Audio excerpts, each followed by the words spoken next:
account for close to 1% of the nation's overall economy and are responsible for 1 million jobs. Independents are at the heart of local communities where they provide jobs, they boost tax revenue, while bringing choice, convenience, and value to hardworking Americans. Our members compete in markets that are increasingly dominated by a handful of national and international chains who wield tremendous economic power to the detriment of America's food supply.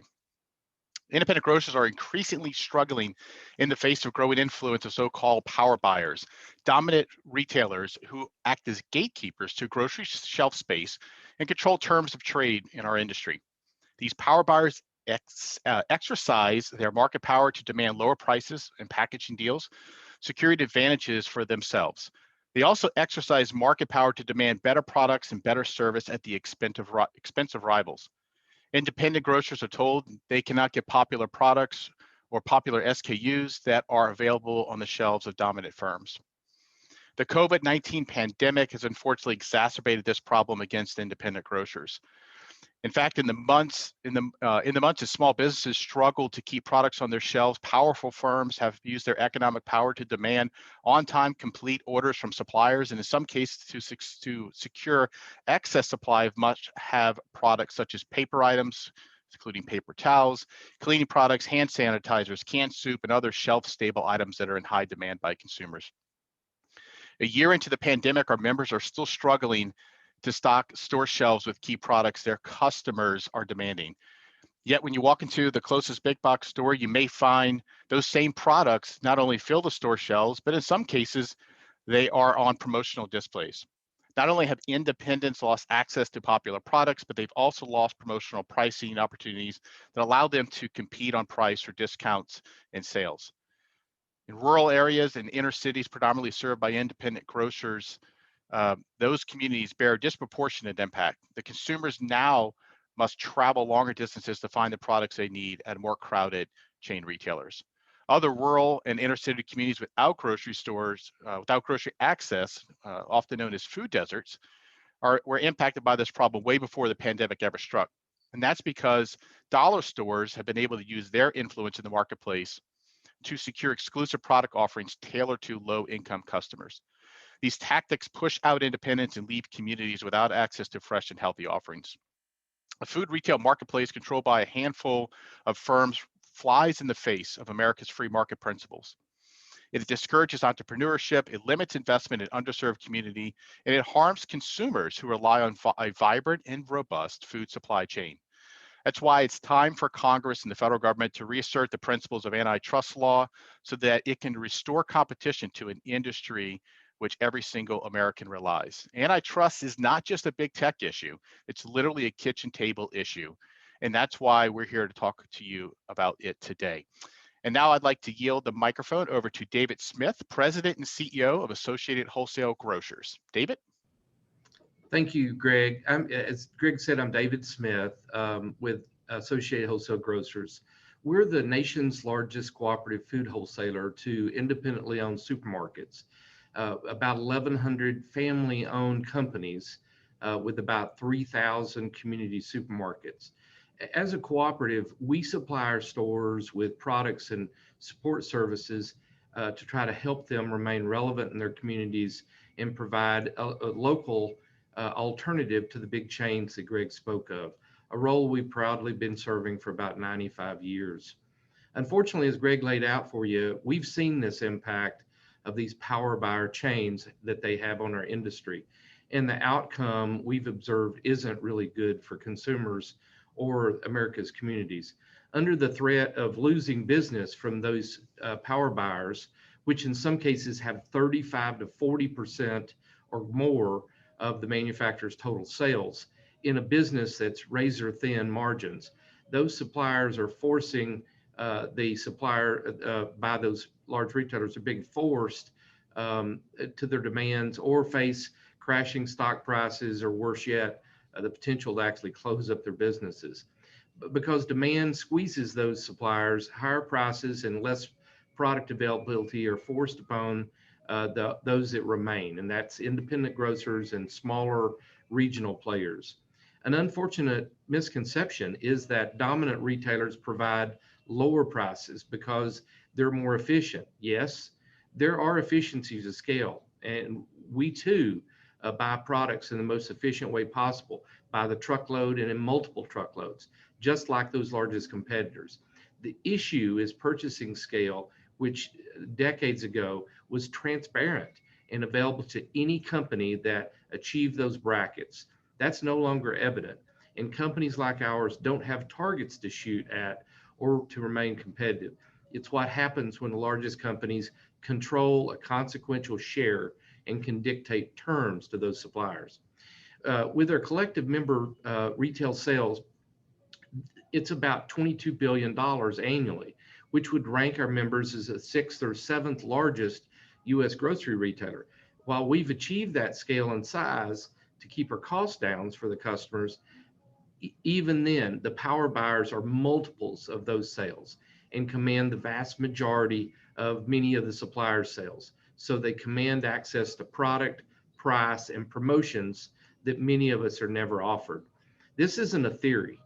We track competitors' retail pricing every week, and we also see the results that they report in their financials of those publicly traded companies.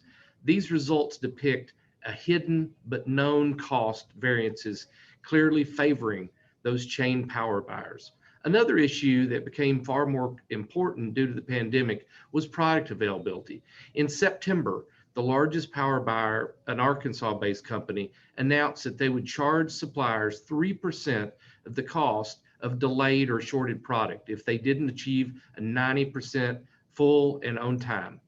This was at a time where overall industry service level inbound was only about 85%. So if you're a supplier that can only provide 85% of what your customers are ordering, and your most significant customer, that's about 35 to 45% of your sales, demands a 98%, where does that 13% improvement over your overall come from?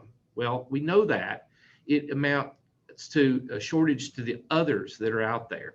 While a penalty of 3% may not sound material, our industry has a net profit margin of less than 2%. So that's a game changer. Suppliers are forced to satisfy those power buyers' demands during this worldwide pandemic, mind you, or risk paying a payment out that they really can't afford. We also received an interesting letter last summer, which was indicative of this overall philosophy of, choosing who to do business with. It was from a supplier of canning supplies. They would only be able to supply about a half dozen customers because the demand exceeded what their capacity was. They then listed those select national companies on their website and directed consumers to go exclusively to those stores that they were willing to supply. Many of our stores are in rural areas or in urban areas with few alternatives, as Greg mentioned. So they required customers to drive 20 or 30 or 40 miles just to get those seasonal supplies they need. We're also reminded weekly about the unfair allocation of products.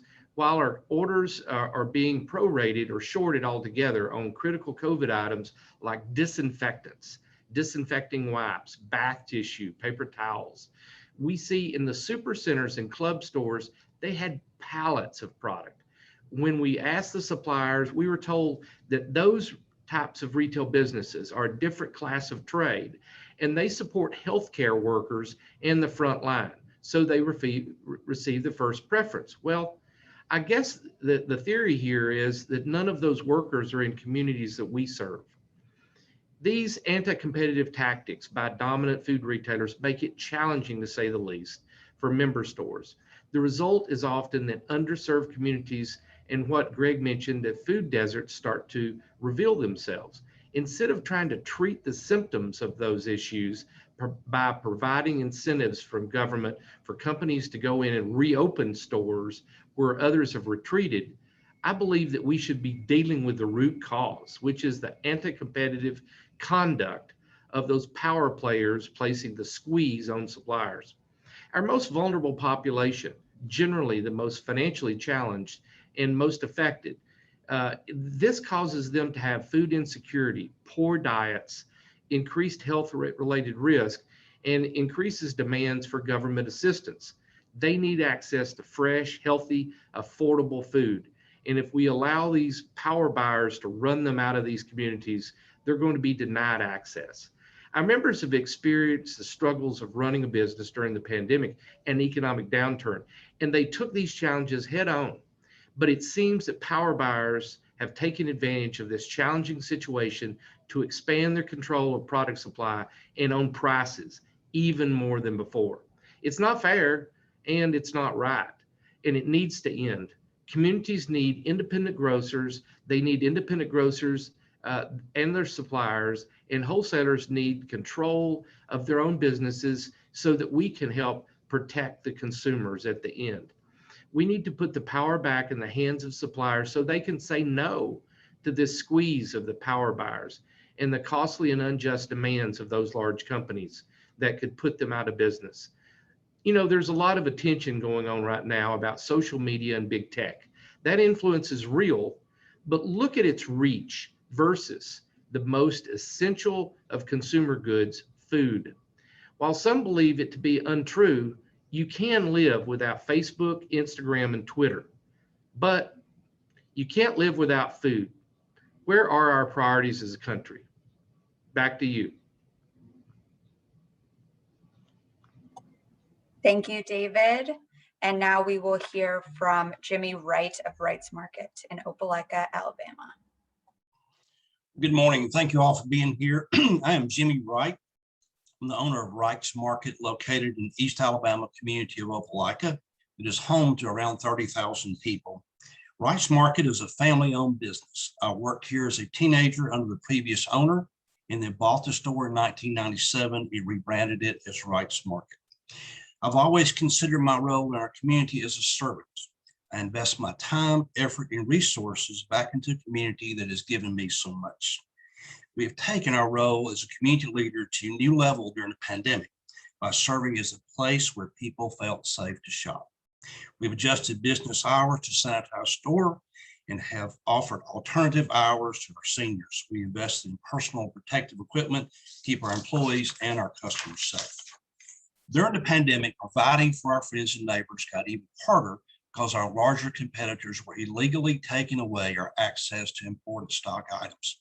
I could not keep my shelves stocked with items my customers need. Opelikans were forced to make an extra trip to the nearest big chain when they preferred to shop locally. Even when products were limited across the supply chain, my competition would receive some of the high demand items such as paper and cleaners, while we received none. My customers were forced to make an extra shopping trip when many were concerned for their health and safety and wanted to limit their trips to public places. This also resulted in a loss of business for Wright's Market. For years, we've been only able to get discounted prices on certain items every 8 to 12 weeks, where our big box competitors are getting that pricing every day. For us to compete, we must buy large quantities of these key items while the discount pricing is available, which ties up our cash, which we could better use to reinvest in our business, our employees, and our community.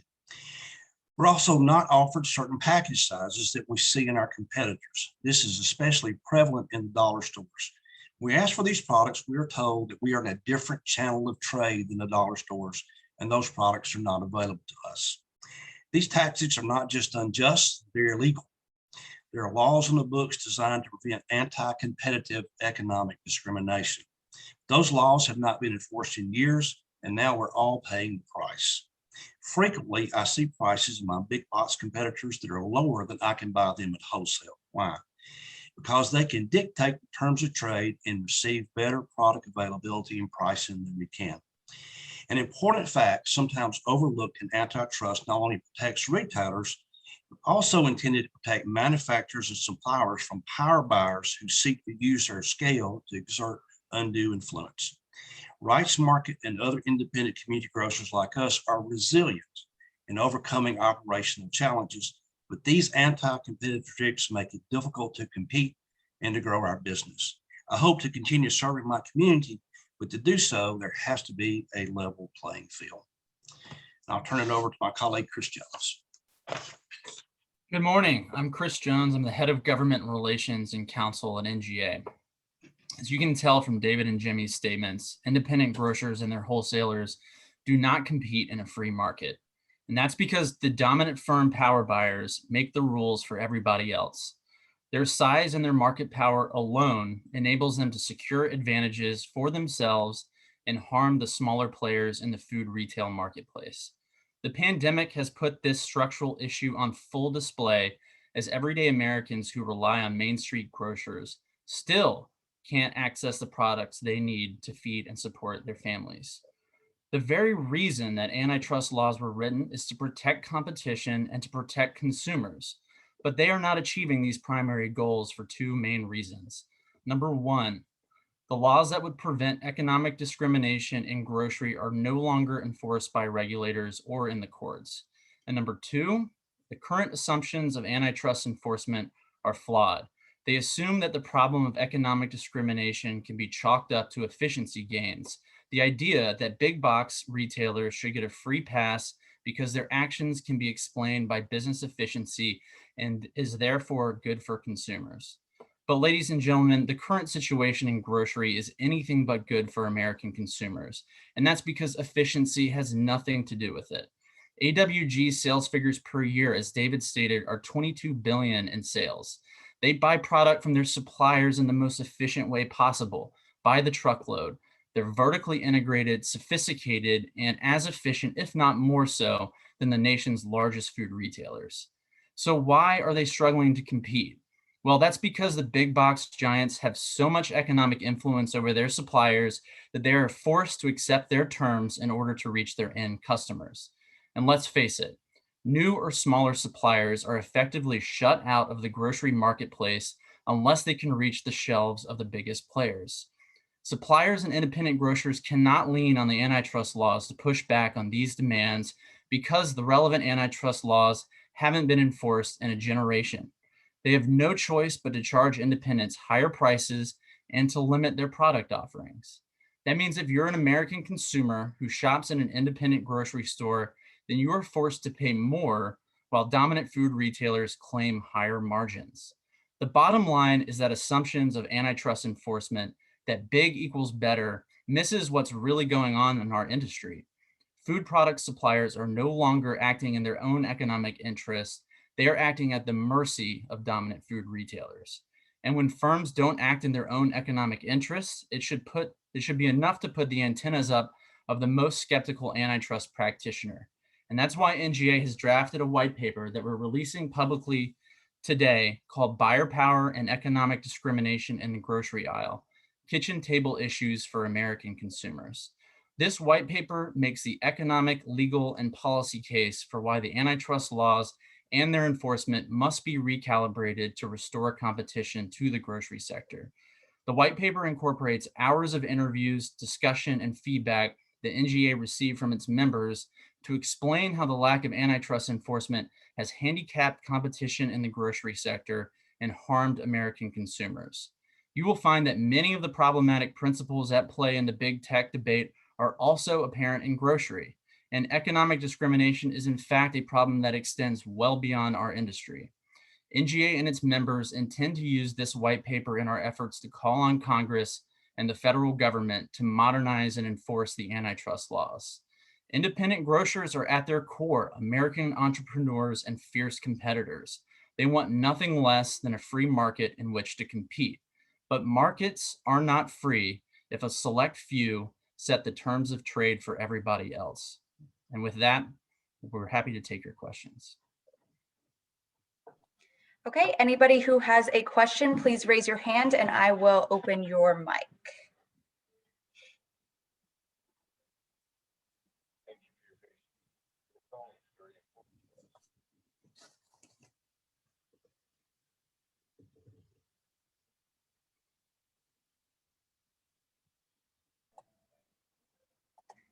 Okay, Elle, please list your publication and your name and then ask your question. Thanks. Sorry, this is Leah Nyland from Politico. I wrote sorry. my nickname on there. It's okay.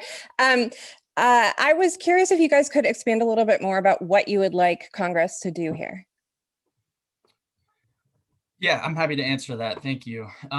We want Congress to investigate and look into these issues at play so that we can get to a place where the antitrust enforcement agencies are doing their job in enforcing the laws around the books, and potentially looking at recalibrating the antitrust laws that impact economic discrimination.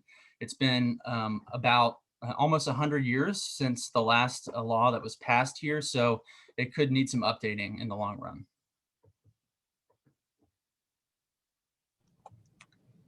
Okay, and now we have Nathaniel Meyerson. Please list your publication. Hi, I'm with Nathaniel from CNN. Can you talk a little bit, Jimmy or David, about kind of the advantages that dollar stores are, that you say the dollar stores have over you with the manufacturers? You want me to take that, Jimmy? Yeah, sure. Nathaniel, dollar stores by their design are a limited assortment. They have a limited number of SKUs. And generally the manufacturers, they work off of, not to be overly complicated, but all of the manufacturers, or primarily all of them, work off of an accrual base, meaning that on every case of goods that you purchase, they accrue a certain amount that goes into promotional funds. And that allows that manufacturer to be able to sell their full assortment of products so that they can build promotional funds for the grocer to be able to spend. That applies to us and applies to Jimmy's business and for most of the other retailers. The issue with the dollar stores is they have a very limited number of SKUs. Generally, it's just the best sellers, and they're not buying that full assortment. But if you look closely at their prices, they're very, very competitive. So it's quite obvious from their pricing strategy that they're not being treated in the same way. And additionally, it's not just on price, it's also on product availability. Chris mentioned that there are, the manufacturers are coerced into a position to where they had to come up with a cover, and they call it classes of trade. And candidly, from our standpoint, we view that really as just a made up way to cover for their activity. They say that club stores are a separate class of trade, so they provide them with different package sizes, different promotions at different times, and relieving them of any responsibility to try to keep the supermarkets, which is the main channel, competitive. Likewise, on the other end, there are special packages, special sizes for dollar, and they're provided not only what I mentioned on price and promotion, but also on product. So all of those are advantages, and they cover it by saying it's a separate class of trade. We have, we're able to treat them differently because of that.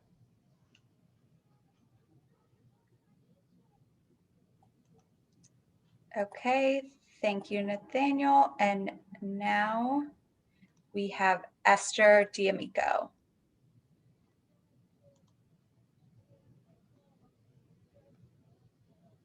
Esther?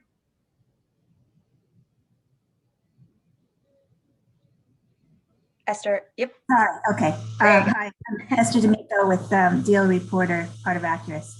I'm wondering two things. Are you working currently with Senator Klobuchar or Representative David Cicilline in the House on the Senate of the House on any legislation specific to your concerns? That's the first question. Sure, thank you, Esther. Yes, we've had conversations with both Senator Klobuchar and Congressman Cicilline about this issue. Senator Klobuchar did introduce legislation. A piece of it would impact economic discrimination. We think it's a good start to the conversation, and we look forward to working more closely with her and Chairman Cicilline as they continue in doing hearings and looking into areas of the economy where the antitrust laws need to be enforced and potentially updated. Okay, there's a part two to my question. There've been a number of food-related grocery litigation issues in the news in the last year. One of the most recent ones is Pilgrim's Pride. And it looks like the grocers won that case. Can you make any comments on some of the pushback out there already on some of these cases? So I won't comment specifically on the case, but I will say that consumers benefit when more suppliers compete against one another. They tend to see more favorable prices, more choice, and when there's supply chain disruptions, we don't have as much of an impact like we saw in the meat sector early on in the pandemic. Yep. Thank you. And then we have Mike Troy. Your mic is open. You might need to unmute. Sorry about that. Mike Troy with Progressive Grocer. I guess I'm going to just build on that last question. Can you give us a little more insight into the type of conversations, if any, you may have had with, lawmakers, DOJ, FTC regarding, this all reads good. I read the document the best I could in the time available, all the 24 pages, but the likelihood that they'll take this up, take action, have hearings, do these big studies that you're asking for. Yeah, so historically, we've talked about this specific issue to the regulators, FTC. We look forward to working more with them once the nominees are appointed and installed. In terms of Congress, we've had really good conversations with both Republicans and Democrats. And now that we're issuing this white paper, we expect those conversations to pick up. I think one thing that's clear is that both the antitrust subcommittees on House and Senate want to look throughout the industry and the economies and look at where antitrust laws need to be updated. And we think the white paper lays out a pretty compelling case for taking a look at the issue of power buyers and economic discrimination.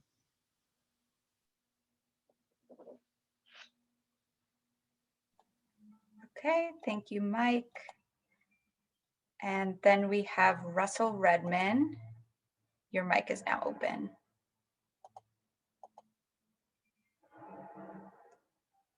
Russell, you might be on mute. Hear me now? Yes. Okay. Hi, Russell Redman from Supermarket News.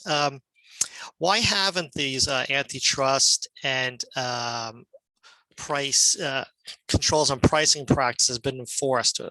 What's led to that? And then there's just kind of part B to the question. Given the antitrust focus on big tech right now, well, do you think that'll provide a more receptive environment for the measures that you seek? Yeah, sure. Happy to answer that. Part of the reason the direction of antitrust enforcement has taken, 20, 30 years ago was looking at efficiency as an explanation for the power buyer issue. And what we have laid out in the white paper and in this press conference is that the overemphasis on efficiency is overlooking what's really happening in the marketplace, because folks like AWG and large wholesale grocers have managed to achieve the scale and efficiency necessary, but there isn't really any enforcement capability. That if you wanted to try something in private litigation, the burden of proof is simply too high for private litigators, and the enforcement agencies simply haven't prioritized this issue because of that overemphasis on business efficiency, which we think is mistaken. What was the second question, Russell? Yeah, it was just given the focus right now on kind of curbing the anti-competitive practices of big tech, do you think that provides a more receptive environment for what you seek? Yeah, I think especially if you look at the investigation last year in the antitrust subcommittee releasing the report, a lot of focus in terms of Amazon's market power and their buyer power feeds directly into this issue.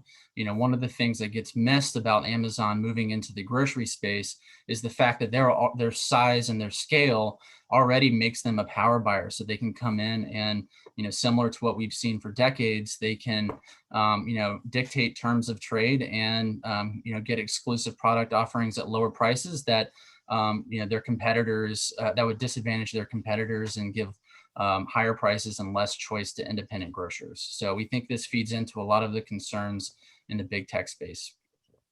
Thanks very much.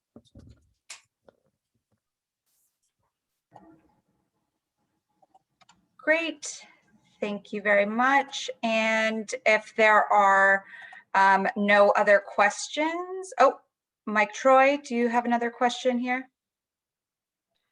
Yeah, there was another thing I noticed as I went through the report, and you mentioned there was a lot of attention paid to Walmart. I noticed you mentioned Target, Dollar General, Amazon as power buyers. But the names I didn't see who are also power buyers would be people like Kroger, Albertsons, Ahold Delhaize. And I was wondering, why mention one group but not the other group? What was the any color you can provide there on the distinction that you made? Yeah, I mean, I think we highlighted the particular retailers that where this issue is particularly acute, but I think any member of the marketplace that has achieved the power buyer size, which is to say that they're able to influence terms of trade in their favor, is problematic. So this is an issue, I think, throughout a number of the larger competitors in the grocery space. And Mike, this is Greg Ferrer. I will add that our focus in this has really been to be very broad in terms of looking at the influence of power buyers, and not certainly we're focused in our channel of the trade, but beyond that as well. There are some relevant and current examples that we were able to cite, which we think will help people better understand what is a complicated matter, particularly for those who aren't in our industry. But we are really less focused on an individual company. We're more focused on the collective impact that a power buyer in general has on the impact on the marketplace. Okay, thank you. That's helpful.